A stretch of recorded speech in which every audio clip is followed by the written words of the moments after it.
beautiful spring weekend ahead of us, our families are ready to enjoy the outdoors. But every Minnesotan knows our weather doesn't always cooperate. Already this year, witnesses spotted more than 450 tornadoes across the country, including one today in Indiana. And those storms killed at least 60 people. That's why when there's a violent change in the air, we count on storm sirens to warn us. So, how are those alert systems working? The I-Team found few Minnesota communities are actually keeping track.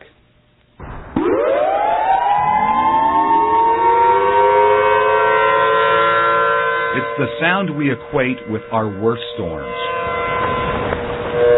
The ones that flourish in the sky, that telltale shade of green. I was scared as I've ever been. I was an undercover officer. I've had guns put to my head. And I was more scared in this tornado because you can't reason with Mother Nature. June 18th, 2001. A tornado hit Siren, Wisconsin. I actually watched buildings pulsate as the pressure changed. I watched roofs explode. I watched cars fly across the road. I saw everything around me. I mean, I was in the middle of the tornado. The siren never sounded. It was broken. But even if it wasn't, it would not have worked because the power was out and the siren did not have a battery backup. I knew there was no way people were going to know. That shouldn't happen again, thanks to this new siren. It is viewed much more serious now than it was prior to that night. Most counties in Minnesota have sirens, lots of them outdated. Many, even in the Twin Cities, won't sound when the power goes out. We sent a letter to all the city councils and said we should fix this. That worries Sheriff Mike Herman in Meeker County, where only about half the sirens sound if there's a power outage.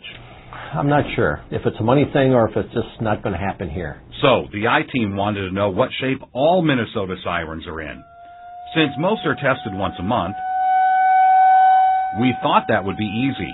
We asked for records and got a lot of mail, but not a lot of answers.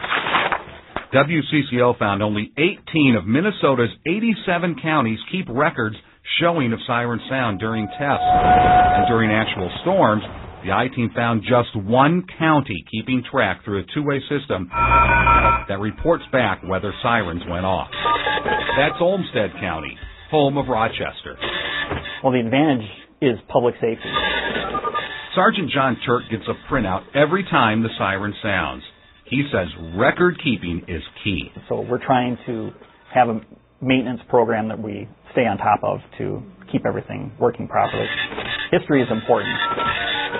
Many of the counties told the I-Team since cities own the sirens, it's their responsibility to keep track of them and fix them. So we asked the cities for their records too. Most had none. It's a good idea to keep records on any system you have. That's what the state thinks, but there's no law requiring anybody to do it. Do counties need to know if city sirens are working?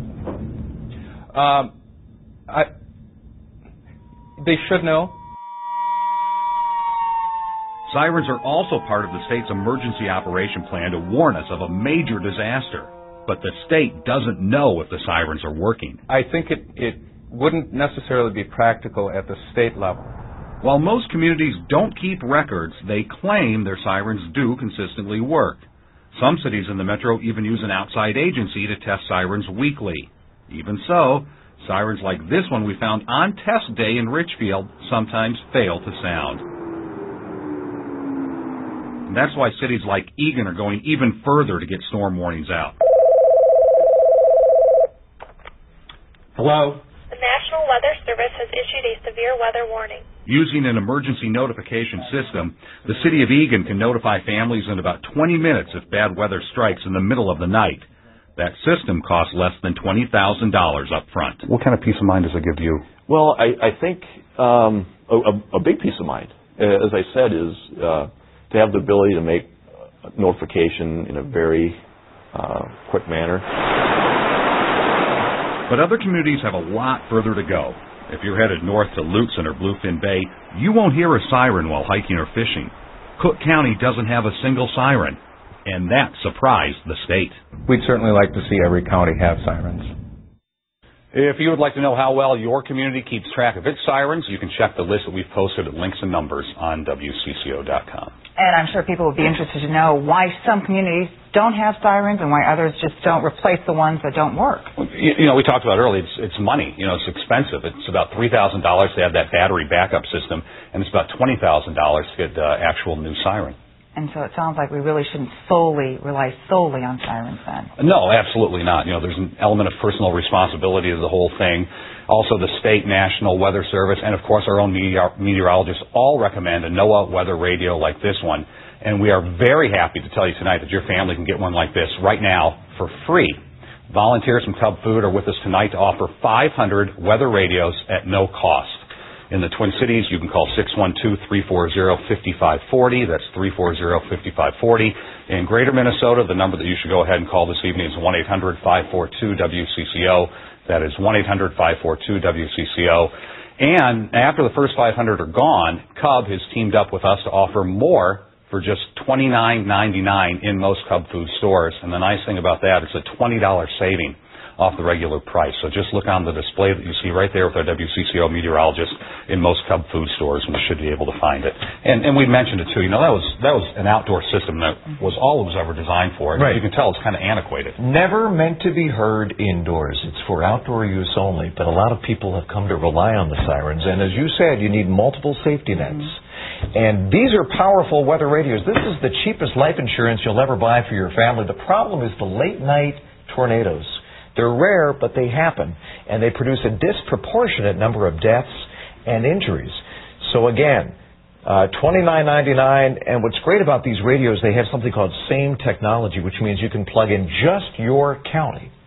So they won't be going off all the time. It's just when there's a warning for your specific county. 2 in the morning, you're sound asleep, this thing will wake you up, and then you can head to the basement, do the right thing. Yeah, it's a nice deal. Great program with Cub. Okay,